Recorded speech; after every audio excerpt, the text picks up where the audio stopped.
Es miércoles de Política Joven. Está con nosotros Sofía Otero, creadora de contenido de análisis político, Jimena Villicaña, activista por la oposición, Stephanie Lavalle, congresista nacional de Morena, y Dalia Greenberg, analista política.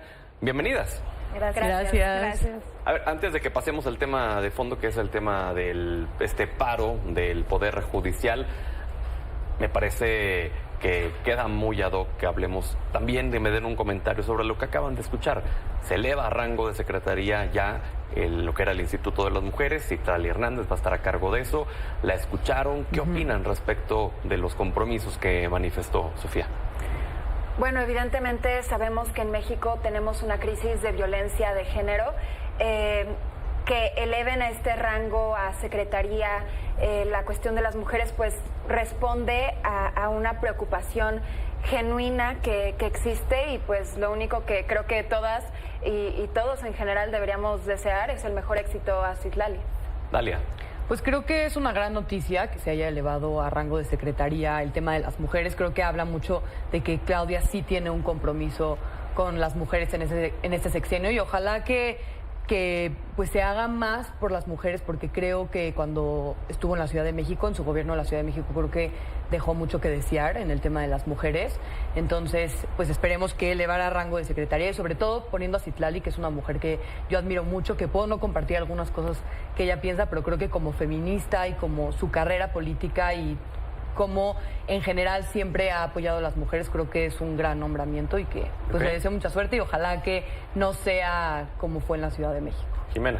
Coincido con las compañeras, creo que es un buen comienzo de la primera mujer presidenta electa en este país, Claudia Sheinbaum, elevar a secretaría este espacio tan importante para salvaguardar pues la integridad y la vida y la dignidad de las niñas y mujeres en este país.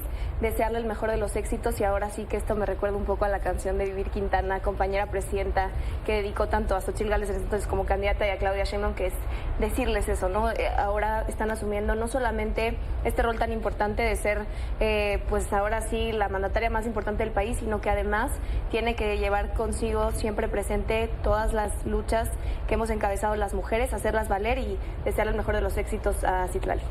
Stephanie. Sin duda es la muestra clara de que las cosas están cambiando en este país, en donde las mujeres pueden ser presidentas de la República, y que el que se eleve a una Secretaría de Estado antes, que era un instituto y que se mantuvo así durante muchos sexenios, da muestra clara de la importancia que tienen las mujeres en general en la vida social en nuestro país, pero también en la vida pública, y sobre todo que se haya puesto a un personaje como lo es la compañera Citlali Hernández, que tiene un gran apoyo por parte de las colectivas a nivel nacional, ¿sí? Y sabe perfectamente lo que es el feminismo. Entonces esto nos queda muy claro que para dónde va la política en materia de mujeres de la actual presidenta electa, la doctora Claudia Sheinbaum. Ahora sí, vamos al tema del paro del Poder Judicial por esta reforma que se pretende impulsar, que ya llegó el borrador del dictamen el día viernes, y este lunes será ya el dictamen ya final. Sofía. Bueno, primero que nada, están perfectamente como trabajadores, trabajadoras en su derecho de hacer este paro, también integrando a juezas, a magistradas. Se me hace extraño cómo ahora personas en cierto sector bando político están tratando, y digo, no voy a generalizar diciendo que todo el mundo para nada, pero están tratando de pintar una narrativa como si fueran delincuentes, ¿no? Como si deberían perseguirles por obstrucción de justicia, ataques constantes también de que deben renunciar a su salario y entonces a partir de ahí discutir. Creo que, primero que nada, defender el derecho de todas las trabajadoras a irse a paro si creen que tienen que hacerlo para defender sus derechos laborales. Dicho eso, creo que, digo, como recomendación, si alguna de ellas está viendo esto, creo que es importante o sería importante que simplificaran sus exigencias, porque toda la cuestión de la reforma judicial ha sido simplificada básicamente por el discurso presidencial diciendo: esto se hace por la justicia, queremos quitar la corrupción, entonces vamos a aprobar la reforma. Y pues, ¿quién estaría en contra de eso? Y ahora cuando salen las trabajadoras y trabajadores del Poder Judicial a decir que se está atentando contra sus derechos laborales, creo que no han sido capaces de comunicar de forma contundente, de forma clara, de qué están hablando exactamente. Claro, los despidos masivos por la elección, pero de forma concreta no lo están logrando, y creo que eso hace que gran parte de la ciudadanía no pueda entender o empatizar. Empatizar, exactamente, que es lo que necesitan. Dalia. Creo que sí han hablado, por ejemplo, de algunas cosas que quedan muy claras y que creo que sus demandas son pues sumamente válidas, como por ejemplo el tema de que se elimina la carrera judicial, ¿no? El tema de, pues oye, para que yo entrara a este puesto tuve que hacer muchísimos exámenes, tuve que pasar muchísimas pruebas y muchísimos filtros, y como vas avanzando en el Poder Judicial es por mérito, y eso con una elección se busca eliminar. Otro tema, por ejemplo, que he visto que lo han tocado en las manifestaciones y en estos eventos que han hecho afuera de las instalaciones, han dicho, por ejemplo, esta queja de, a ver, en el Poder Judicial es una gama enorme de personas de muchísimos puestos, en donde claro que están los puestos que ganan mucho dinero y que están los sueldos millonarios, pero también están miles de puestos abajo que no ganan sueldos millonarios, que están ahí sin corrupción, que están ahí realmente por la pasión de la justicia. Y creo que esas dos exigencias, que creo que coincido, o sea, el tema de la reforma judicial es sumamente compleja. Muy amplio, ¿no? Demasiado compleja, o sea, creo que si no eres experto y has trabajado en el Poder Judicial, cuesta mucho trabajo entender las diferencias, y creo que eso sí ha faltado un poco aterrizarlo. Jimena. Bien por el paro, nuestra solidaridad con las y los empleados del Poder Judicial, juezas y magistrados y magistradas.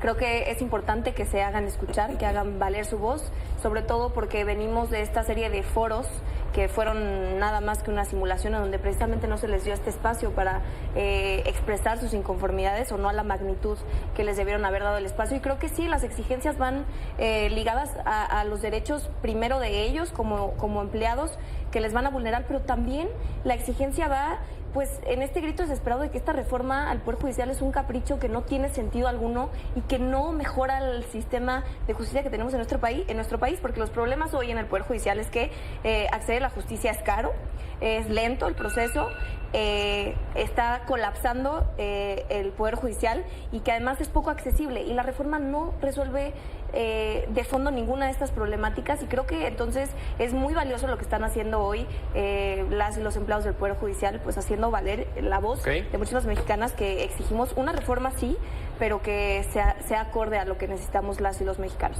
Stephanie. Bueno, primero hay que tener claridad que el Poder Judicial forma parte de los tres poderes de la Unión, y hay que tener claridad qué es esa parte de ser poder de la Unión. Es como si un día, imaginemos un día que el presidente Andrés Manuel o cualquier presidente amanece diciendo que va a suspender actividades, al igual que el gabinete en función, suspensión de actividades. Y obviamente esto nos parece surreal, nos parece ilógico, porque el presidente o el presidente en turno forma parte de un poder. O que un día los senadores o diputados dijeran vamos a suspender actividades. Evidentemente esto nos suena ilógico, hasta veo la cara de sorpresa de todos. Exactamente pasa lo mismo, porque en este paro se están sumando jueces, magistrados y ministros, y ellos son la parte que ostenta el poder dentro del Poder Judicial. Y lo que muchos quieren manejar es esta retórica en donde son los trabajadores simplemente, que están en todo su derecho, por supuesto, trabajadores empleados, pero no jueces, ministros y magistrados. Y eso es lo que quieren confundir a la sociedad, queriendo hacerlos como si fueran empleados. Y ellos no son empleados, ellos ostentan poder dentro del poder. Hay más de 53,000 empleados hoy en paro. Y además, qué irónico que digan que cómo están faltando a su trabajo, y que salió la presidenta Claudia Sheinbaum a decir que todo trabajador asalariado, cuando deja de trabajar, tiene que dejar de percibir una remuneración. Pone ella el ejemplo de senadores, legisladores.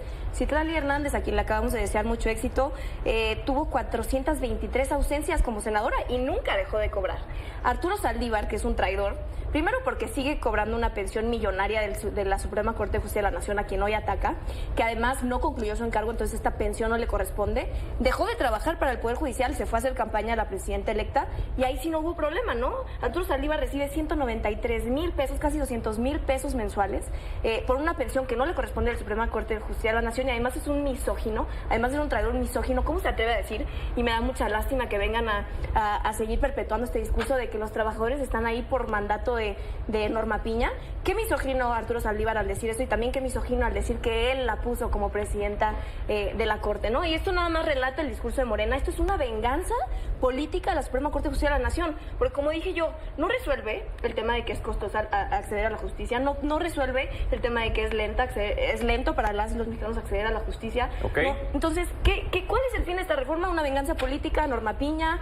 que no estuvo a modo de los intereses del presidente, a diferencia de Arturo Saldívar, porque eso lo confesó el propio presidente en sus mañaneras. ¿Quiere responder algo? Volvemos a lo mismo, porque aquí ya están politizando el tema. Volvemos exactamente a lo mismo. Estamos hablando de la Constitución y ellos, como sentadores del poder, jueces, ministros y magistrados, están faltando al artículo 17 de la Constitución. Aquí ya quieren politizar absolutamente todo, pero estamos hablando del paro específico. Ese es el tema de la mesa. El paro específico está violentando de estas tres personajes que acabo yo de mencionar, que ahorita se suman y no se suman, ellos sí violentan a la Constitución. ¿Por qué? Porque están obstruyendo la impartición de la justicia. Bueno, algunas personas no tienen muy claro esa parte de la ley, pero sí es necesario que estos tres personajes no entren a este paro. Sofía. Bueno, regresemos al paro. La pregunta es ¿por qué, no? Entonces, salen trabajadores, como ya comentamos, juezas, magistradas, ministras también a unirse a este paro. Y hablabas, Dalia, de pues todas estas afectaciones a sus derechos laborales, pero sigo al punto.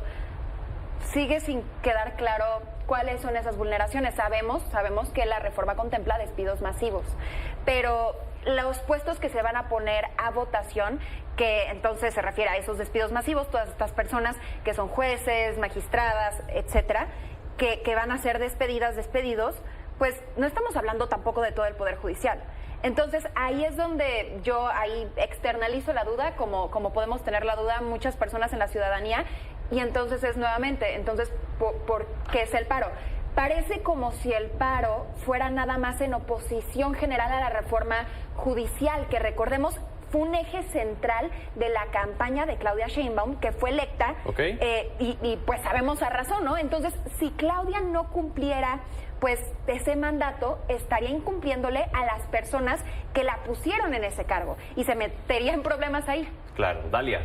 A ver, creo que algo que creo que no ha quedado claro y que creo que es justamente una de las cosas que deberían de estar diciendo más, y a mí me sigue sin quedar claro, ¿cómo una elección popular todo el discurso ha sido el Poder Judicial está corrupto, entonces vamos a elegir a los miembros del Poder Judicial porque así se va a acabar la corrupción? Es un experimento. Y es algo que yo no entiendo, porque en los diputados hay corrupción, en los senadores hay corrupción y son electos, en los presidentes municipales que son electos hay muchísima corrupción, en los alcaldes hay muchísima corrupción y son electos. Y sigue sin quedar claro cómo todo lo que dice la reforma judicial va a lograr el objetivo, que es acabar con la corrupción. No existe una correlación que explique y no lo han dejado claro. Y yo creo que eso es lo que deberían de estar, por ejemplo, los trabajadores del Poder Judicial expresando, ¿no? Que nos elijan por voto popular no significa que va a acabar la corrupción. Todos los otros puestos son electos por voto popular y ahí sigue la corrupción en todos los puestos. Tenemos que ir a la pausa, pero les prometo, les invito a que la siguiente semana continuemos con el tema. Todavía hay mucho de qué seguir platicando, entonces si nos lo permiten, las esperamos la siguiente semana. ¿Les parece? Claro. Vamos a la pausa, regresamos.